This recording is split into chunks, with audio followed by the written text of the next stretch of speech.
Well, of course, Star Wars news continues to come out.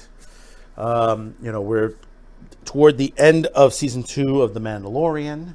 By the time you watch this or listen to this, depending on how you did it, basically we either at the episode, past the episode, or before. Depends on when you see this video. Hopefully we'll have it uploaded before then.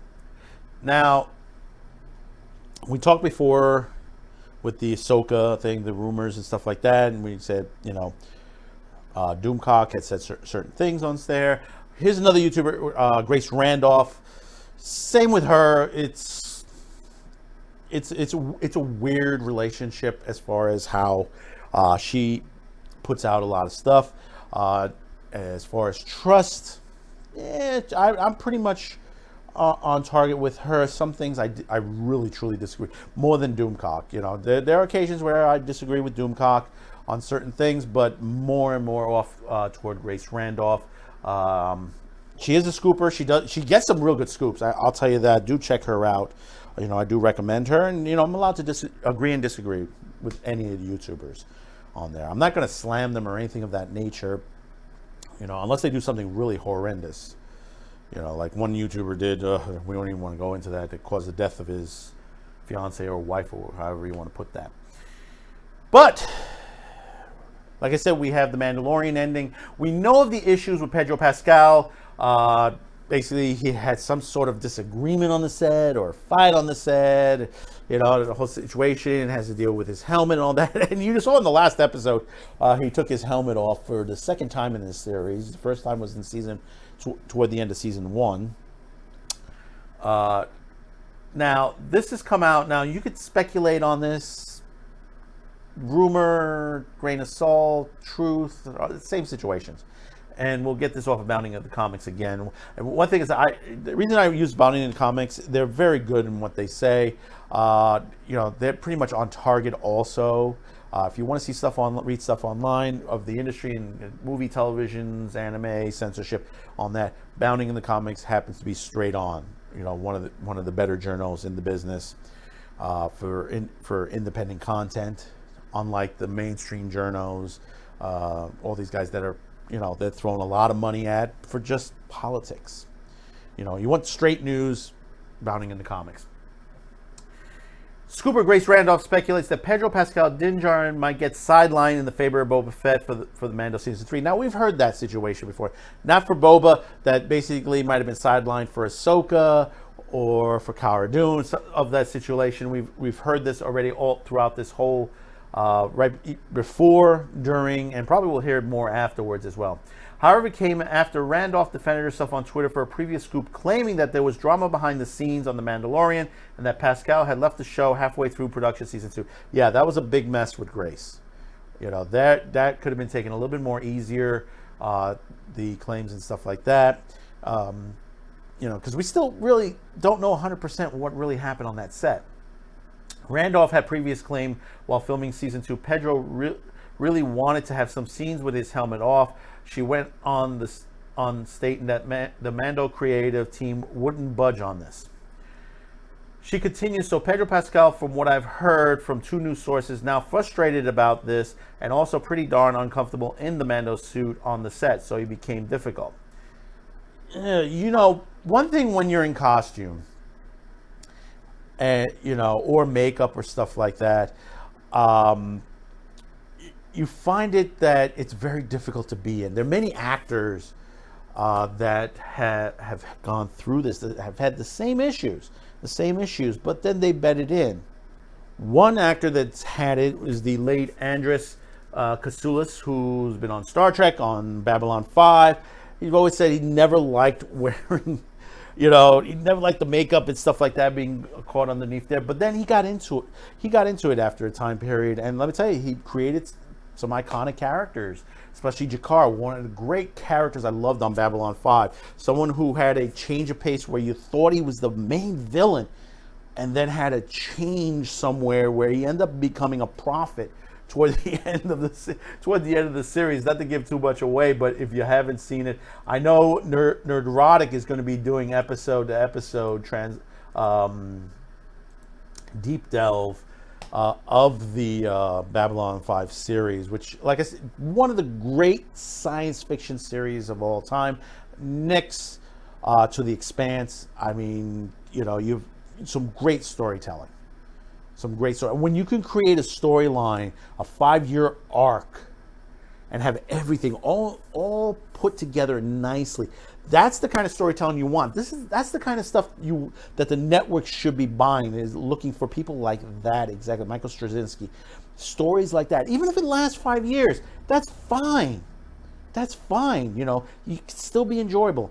Some of the side series, like the Crusade and some of the mini movies they have, they weren't so great. I think it lost something in translation there. But, all in all, the story is very good. And the final straw, though, was, even though it was difficult to be around the set, the final straw came that he went to Lucasfilm. From what I've heard sources, and tried to get them to intervene on his behalf, the scooper said. Randolph then noted, and you combine that with Lucasvision already trying to get involved with the story aspects of season 2, which I've also heard, including the focusing more on standalone episodes rather than making them more connected, which I've heard that the Mandalorian creative team wanted to do, which was kind of happening at the end of season 1. She then revealed, so when Pedro Pascal went to Lucasvision, the Mando team was like, you know what you did, you should just go. And Pedro Pascal did, and that happened halfway through the filming.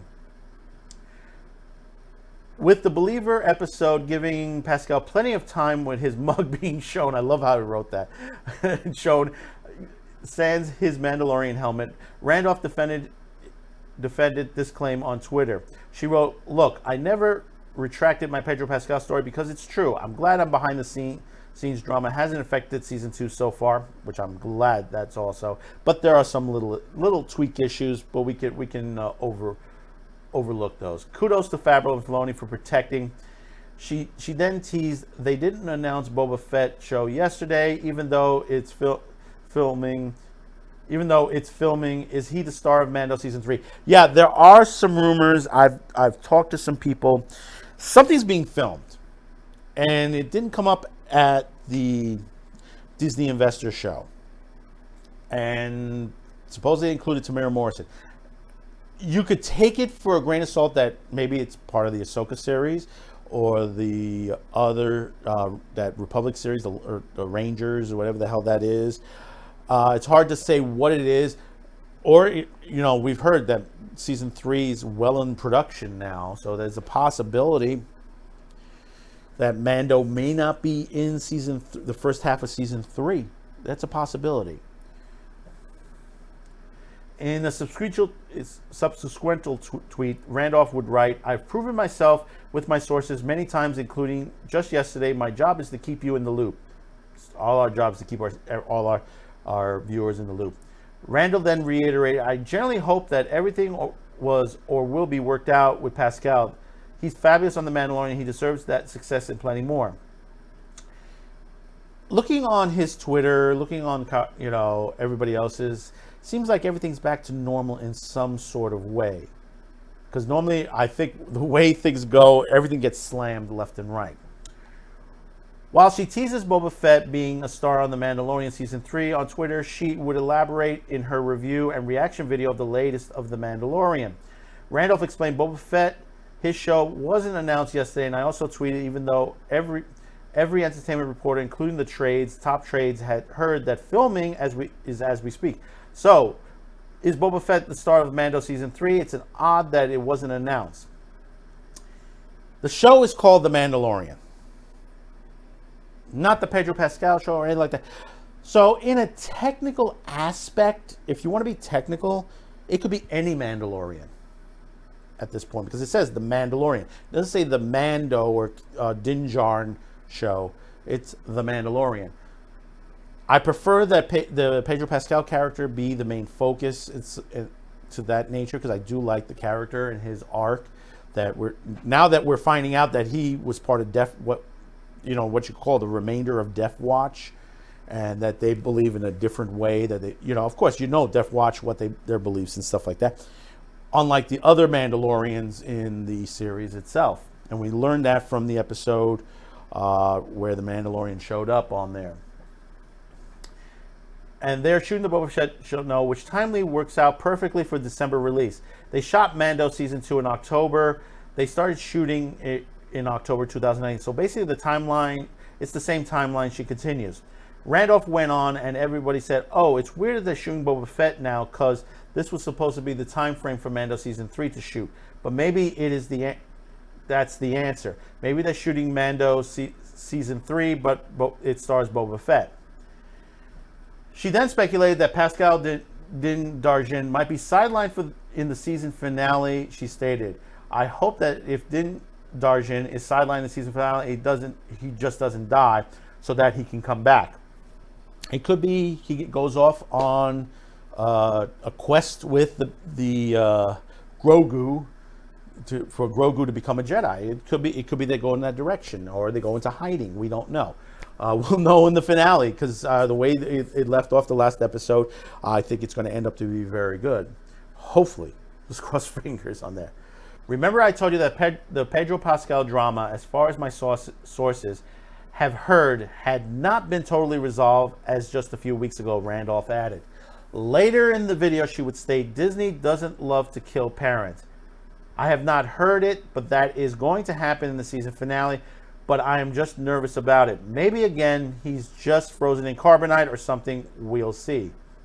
In another video discussing Star Wars announcements on Disney Investor Day 2020, Randolph would also speculate that Boba Fett would replace Djarin. She now began. Now the Mandalorian Season 3 will be as December 2021, which we already know that from the Disney Investor video.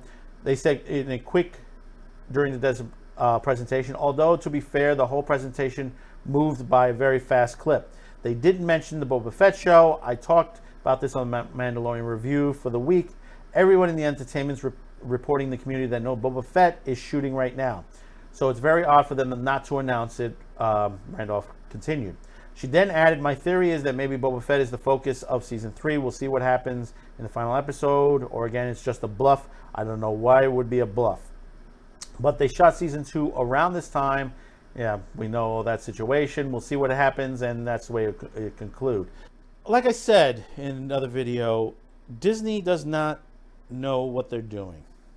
They're very confused. You see what they've done with the Muppets, how badly, on the situation. But we have Jon Favreau and Dave Filoni in the helm of this. We've had some issues, like, for example, the Robert Rodriguez the episode he directed, which had the return of Boba Fett, which basically had only 19 pages of scripting, and he was given to it at the last minute. I mean, I guess he was brought in at the very last minute to help, and there was some issues. I enjoyed it. Let me tell you something straight out. I enjoyed the fight scenes. Boba kicked ass. I mean, some people said, well, you can add the Benny Hill theme to the Stormtrooper when the Stormtroopers attacked, and it would be on there because they can't shoot shit. But then again, you saw them in the last episode. They were able to make their marks on the pirates on there. They were hitting every one of them, and then afterwards they couldn't hit Djarin and Mayfield. So what is it? Can they hit a solid target or not? These are the things that you have to ask as a fan of Star Wars. And, with all the situations that have been going, and, I mean, even Mark Hamill has been disgusted the way that things been going, and disgusted on how his character was driven in the series. So, is it Mandalorian Season 3, Boba Fett? Don't know how they would take this, a Boba Fett series.